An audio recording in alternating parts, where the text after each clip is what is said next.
Today I'll show you a mystery horror film called Kingdom of Shin of the North. The movie starts with a man who seems to be dead. A ritual is being placed. The man is given a fluid and suddenly a zombie comes from behind and the dead man opens his eyes. Someone can be seen in the next scene walking in a dark place carrying a fire torch and proceeds to read some pictures with it. A deer walks through the forest and eats some flowers. It dies afterwards and wakes up having a white blank eye as if it was half dead. It walks and attacks a tiger. How unfortunate. The tiger obviously kills it, and in the alternative scene we can see a girl is reading the same picture. It says that the plant can bring the dead to life, but you must pay the price. Some people can be seen walking on the border of Saigon, which is a prohibited place.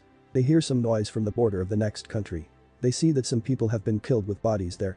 Soldiers are on their way, and it is revealed that some Jurchens went to Saigon, which is a forbidden place for both of the countries, to get wild ginseng, the flower which brings dead to life. All of them were killed. The Saigon has been locked and prohibited for over 100 years. None of the wild ginseng hunters came back. People think that some vicious monster lives there. A man sees a bead in the hand of a man and takes it. They know that the killed men were definitely Jurchens. The commander afterwards decides to go to the boundary village. A man can be seen cutting up a pig, and it is revealed that boundary villagers are the lower people. They are despised, and that is the reason because the woman threw the piece of meat for the man who made the pig for her. They celebrate because they have had meat very long ago. The name of the girl is Shin, and she can be seen running away from the crowd. She went to Saigon because her father told her that the people in authority have spread false rumors, but her father is getting angry because she went to Saigon. Shin reveals that she had gone there because she knows that wild ginseng can bring dead people back to life, and they have to find it for her mother. Those who earlier sneaked in there had their tongues cut out. The boundary villagers live near Chupajan. Suddenly the commander of the empire comes there and meets the head of the village who is Shin's father. He tells Shin's father that he has to go to the Chupajan and spread the rumor that all of the Jurchens were killed by a tiger, and he will give his village a position in Joseon. Next we see that the commander of Joseon knows that the Jurchens were not killed by a tiger. They were killed by a human. The commander tells his men that the Jurchens should never be able to find out that their men were killed by Joseons. The commander goes to the prince of the empire and tells him to discipline his men, as it will be dangerous if the king of Chupajan finds out the truth. The prince was thrown out of the palace because he abandoned the king during the war. The commander tells him to stay out of the chaos he has created. They afterwards burn the bodies of all of the Jurchens. The Jurchens see that smoke is coming out of the border village. Shin also suspects that the Jurchens were not killed by a tiger as they receive martial art training from a very small age. They could not be killed by a tiger. She is worried for her father as he will be in danger if Jurchens find out that her father is lying. He gives her hope that they will live a good life once he comes back from the mission that the commander gave to his father. Shin takes care of her mother, but she is on her edge now. They can call a doctor, but no doctor would come in the boundary village. Shin goes to Saigon to find the wild ginseng. His father is spreading the rumor that the Jurchens were killed by a tiger, and a Jurchen soldier is there too. He listens to Shin's father and warns him that he should be speaking the truth, as if not, he will die. Shin goes to the cave she previously went to and reads the same picture once again. Shin has found the wild ginseng, and the commander has started a tiger hunt in order to keep the people calm. They start the hunt with a greater motivation once again. We can see some Jurchen spies are also in the hunt. Suddenly a tiger comes out of the woods and attacks everyone. It starts killing everyone and everyone retreats. 4 Jurchen soldiers fight the tiger and 3 of them get killed. One of them kills the tiger. The Jurchen soldier cuts the tiger up and finds nothing.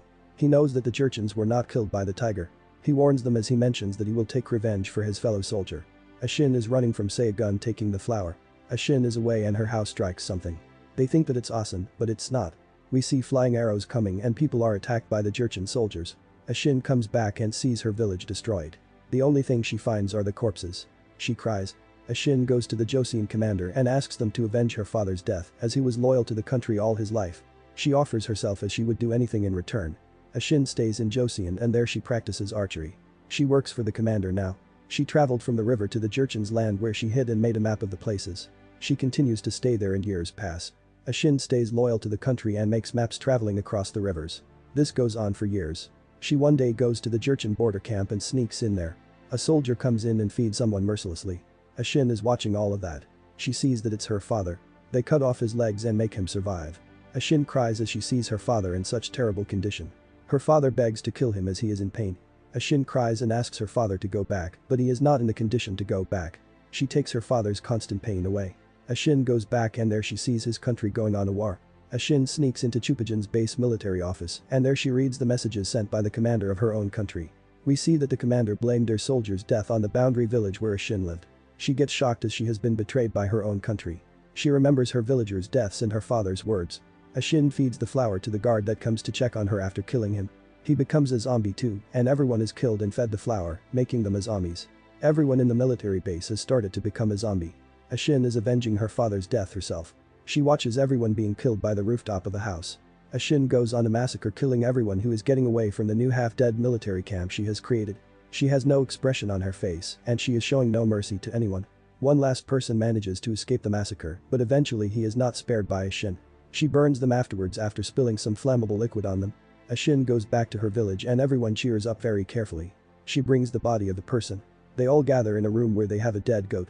Next we see that everyone there is a zombie and she has brought a body to feed them. Ashin has become merciless and she feeds an alive man to the villager.